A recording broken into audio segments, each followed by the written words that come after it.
CNN امریکہ میں بیٹھ کے BBC، اگر آپ لائیو دیکھنا چاہیں تو دنیا کے کسی بھی خطے میں کوئی سی گاؤں میں بیٹھ کے بھی وہ آدمی اگر اپنے انٹرنیٹ پہ وہ چیزیں دیکھ سکتا ہے۔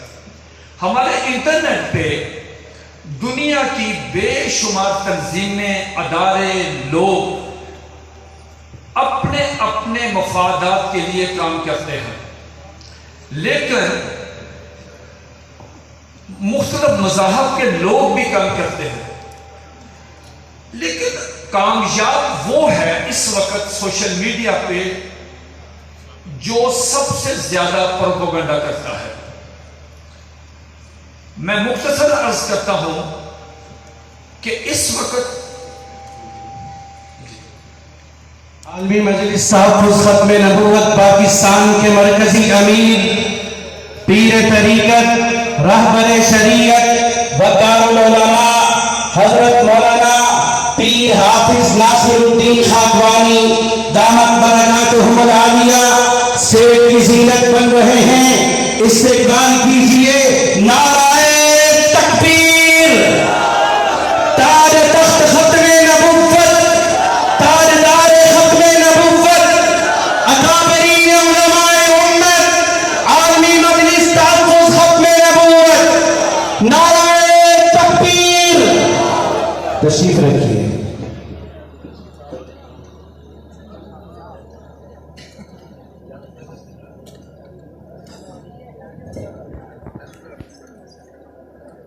حضرات گرامی، یہ ہٹلر کا ایک منسٹر تھا، اس کا نام تھا گوئبلز۔ وہ پوری دنیا میں مشہور تھا کہ وہ سب سے زیادہ جھوٹ بول کر پروپیگنڈا کرتا ہے، لیکن قادیانی جماعت اپنے جھوٹ سے سوشل میڈیا پہ اتنا زیادہ جھوٹ بول کے پروپیگنڈا کرتی ہے کہ اس کے اثرات جو ہیں وہ حکومتوں تک آتے ہیں۔ مثال کے طور پہ قادیانی جو ہیں یہ چونکہ سوشل میڈیا پہ بہت زیادہ ایکٹیو ہیں، وہ اپنے خلیفہ کے حکم پر کوئی 15-20 ہزار درخواستیں دے دیتے ہیں اقوام متحدہ کے اس کے پریزیڈنٹ کو، اس کے سیکرٹری جنرل کو۔ وہ ساری درخواستیں، اس پہ ایک پریشر آتا ہے، وہ ان درخواستوں کا آگے بھجواتا ہے امریکہ کی جو سینٹ کمیٹی حقوق انسانی کی، اس کو۔ وہاں سے وہ پوری دنیا میں جو حقوق انسانی کا کام کرتی ہیں تنظیمیں، جس میں ایمنسٹی انٹرنیشنل ہے، حقوق انسانی کے ادارے ہیں، وہ ان کو بھجواتے ہیں۔ اس کے بعد وہ ساری اپلیکیشن، اس کی ای میل، ان کے سارے مطالبات، ان کی سارے جو تقاریر، وہ ساری کی ساری اکٹھی ہو کے ایک بھرپور ایک ہمالیہ کا پہاڑ بن کر جھوٹ کا وہ ہمارے پاکستان کے پریزیڈنٹ، ہمارے پاکستان کے پرائم منسٹر کے پاس آتا ہے۔ ہمارے پرائم منسٹر جو ہے یا پریزیڈنٹ صاحب جو ہیں، وہ حالات کو نہیں دیکھتے، وہ ان کی چونکہ امریکہ سے امریکن سفیر ان کی سرپرستی کرتے ہیں، امریکن صدر جو ہے براہ راست ان کی سرپرستی کرتا ہے، وہ ہمارے حکمران اس پریشر کو برداشت نہیں کرتے۔ وہ براہ راست پھر حکومت اس کے چاروں صوبے کے ہوم سیکرٹری کو، وزارت داخلہ کو، چیف سیکرٹری حضرات کو، پاکستان کے ڈی پی او کو، ڈی سی او کو ایک مراسلہ جاری کرتے ہیں کہ قادیانی جو ہیں ان کے ساتھ ناانصافی ہو رہی ہے۔ اب میں آپ کی توجہ اس طرف دلانا چاہتا ہوں، پوری دنیا کے قادیانی، اور جب ہم کسی ڈی سی او صاحب کو، ڈی پی او صاحب کو، کسی منسٹر کو ملنے کے لیے جاتے ہیں تو ہمیں ایک جملہ کہتے ہیں کہ یار قادیانیوں کو پاکستان میں حقوق حاصل نہیں۔ یہ سب سے بڑا ان کا یہ پروپیگنڈا پوری دنیا میں چلتا ہے۔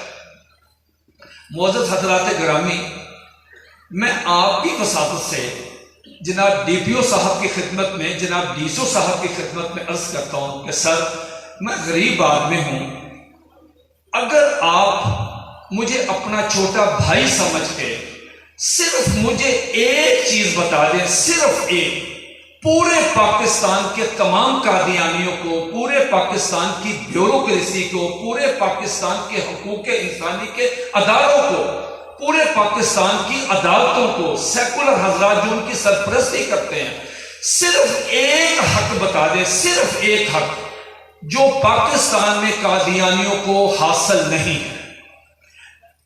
ایک بات، ایک حق آپ بتا دیں۔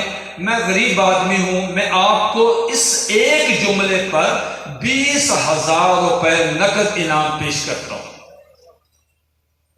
صرف ایک بتا دیں کہ پاکستان میں قادیانیوں کو کون سا حق ہے جو ان کو حاصل نہیں۔ دیکھیں حضرات، قادیانی جو ہیں وہ پورے پاکستان میں سفر کر سکتے ہیں، بائی ایئر کریں، بائی روڈ کریں، موٹر وے پہ کریں، جی ٹی روڈ پہ کریں، کوئی ان پہ روک ٹوک نہیں۔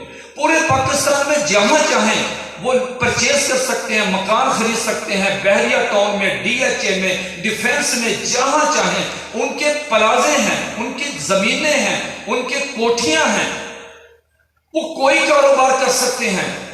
اربوں نہیں، کھربوں، اربوں نہیں، کھربوں کا کاروبار شیزان کمپنی کرتی ہے اور مسلمانوں سے پیسہ کماتے ہیں، کوئی روک ٹوک نہیں۔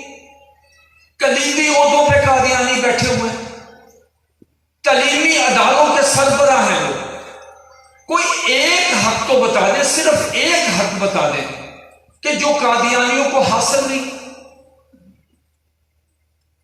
قادیانیوں کو حقوق جو ہیں، پاکستان کا جو آئین کا آرٹیکل 19 اور 20 ہے، جناب ڈی سی او صاحب اور جناب ڈی پی او صاحب، میری آپ سے درخواست ہے کہ آپ صبح اپنے ٹیبل پہ ذرا آئین کھولیے اور اس کا آرٹیکل 19 اور 20 پڑھیے کہ وہ کیا کہتا ہے۔